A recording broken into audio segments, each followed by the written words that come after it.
6 దశాబ్దాలుగా సంఘటితంగా జరుగుతున్నటువంటి మ్యాక్స్లో ఉండి రైతుల చేత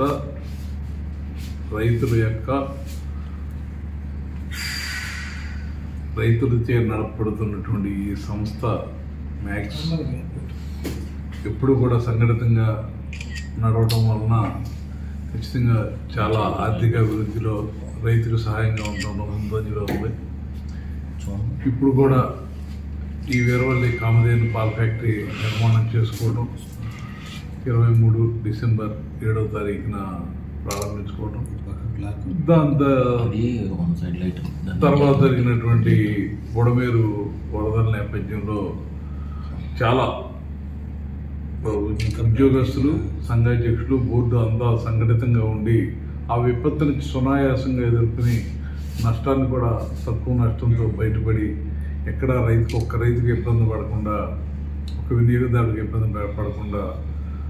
కార్యక్రమం కొనసాగించడం జరిగింది. ఆ రోజున చాలా సంఘటితంగా పనిచేయడం వల్లనే ఆ విపత్తును ఎదుర్కోవడం జరిగింది. ఆ రోజున చిన్నజీయర్ స్వామి వారి చేత ప్రారంభించబడినటువంటి శంకుస్థాపన చేయబడినటువంటి దాసాంజనేయ స్వామి, సీతారామ లక్ష్మణ దాసాంజనేయ స్వామి విగ్రహాన్ని గుడికి కూడా ఆ రోజున శంకుస్థాపన చేయబడి నిన్న స్వామివారి చేత ప్రారంభించుకోవడం, విగ్రహ ప్రతిష్ఠ కార్యక్రమం కూడా చాలా బ్రహ్మాండంగా 1200 గ్రామాల నుంచి, కృష్ణా జిల్లాకు చెందినటువంటి 950 గ్రామాలు, 200 గ్రామాలు పైగా వెస్ట్ గోదావరి జిల్లా నుంచి, ప్రతి గ్రామం నుంచి కూడా సంఘాధ్యక్షులు మరియు సంఘ సభ్యులు కానీ, పాడి రైతులు కానీ, ప్రతి గ్రామం నుంచి కూడా ఎంతో దూర ప్రాంతాల నుంచి కూడా ఉదయం 9 గంటలకల్లా కార్యక్రమానికి ఇచ్చేసి ఒక్క పోలీస్ కానిస్టేబుల్ కూడా లేకుండా ఎక్కడా కూడా రైతు సంఘటితంగా కనీసం 1000 పైగా వాహనాలు వచ్చినాయి బయట ప్రాంతాల నుంచి, 50,000 పైగా జనాలు వచ్చారు. అయినా చిన్న డిస్టర్బెన్స్ లేకుండా, ఒక కానిస్టేబుల్ కూడా లేకపోయినా చాలా సంఘటితంగా మా ఉద్యోగస్తులు కానీ, సంఘాధ్యక్షులు కానీ ప్రతి ఒక్కరు కూడా చాలా సంఘటితంగా కలిసికట్టుగా పనిచేయడం వలన, మీడియా సిబ్బంది కూడా పూర్తిగా సహకరించడం వలన ఈ కార్యక్రమాన్ని బ్రహ్మాండంగా విజయవంతం చేసుకోగలిగాం. శ్రీ త్రిదండి చిన్నజీయర్ స్వామి గారు కానీ,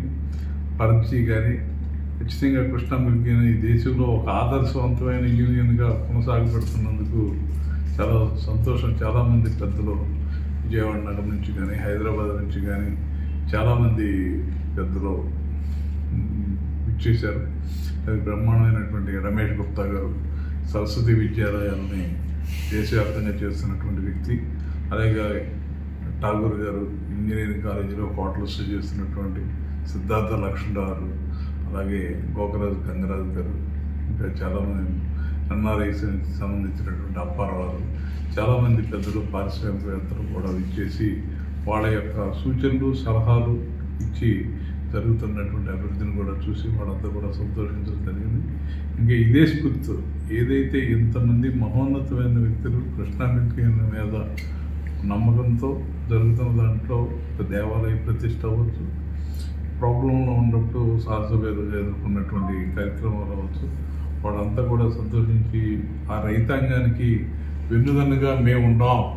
కృష్ణా మిల్క్ యూనియన్కి వెన్నుదన్నుగా మేము ఉన్నాం అని చెప్పి అందరూ కూడా భవిష్యత్తు ఇంకా ఎంతో ఆశాజనకంగా పాడి రైతు ఆశాజనకంగా ఏదైతే ముఖ్యమంత్రి గారు ఆశిస్తూ ఉన్నారో, ఉప ముఖ్యమంత్రి గారు కానీ ఏదైతే వికసిత భారత్ ఆలోచనలతో ఉన్నారో ఆ రకమైనటువంటి అభివృద్ధి కోసం మేమందరం కూడా కలిసికట్టుగా భవిష్యత్తును ప్రయాణం చేస్తామని చెప్పి ఈ సందర్భంగా మేము అందరం కూడా కలిసికట్టుగా కూడా వాళ్ళందరూ ఆలోచన మేరకు ప్రయాణం చేయగలం. భవిష్యత్తు కూడా ఇంకా ఎంతో ఆశ్చర్యజనకంగా ఉండటానికి ఉందని చెప్పి మేమందరం కూడా ఆశిస్తున్నాం. ఇంకా భవిష్యత్తు కూడా పాడి రైతుకి 100 రూపాయలు ఇవ్వాలనే ధర్మటికి చాలా తక్కువ ధరలో పెంచడానికి అవకాశం ఉన్నంత వరకు వినియోగదారు మీద బాధ పడకుండా పెంచడానికి ప్రయత్నం చేస్తూ పేద రైతుకి ఇంకా మెరుగైన సేవలు ఇవ్వడానికి కొన్ని కార్యక్రమాలు కూడా మేము సమావేశంలో కూడా చర్చించుకోవడం జరిగింది. అవన్నీ కూడా ఆలోచించుకుని ఇప్పుడే పాల్గొన్న సమావేశంలో భవిష్యత్తులో ముందుకెళ్తాం.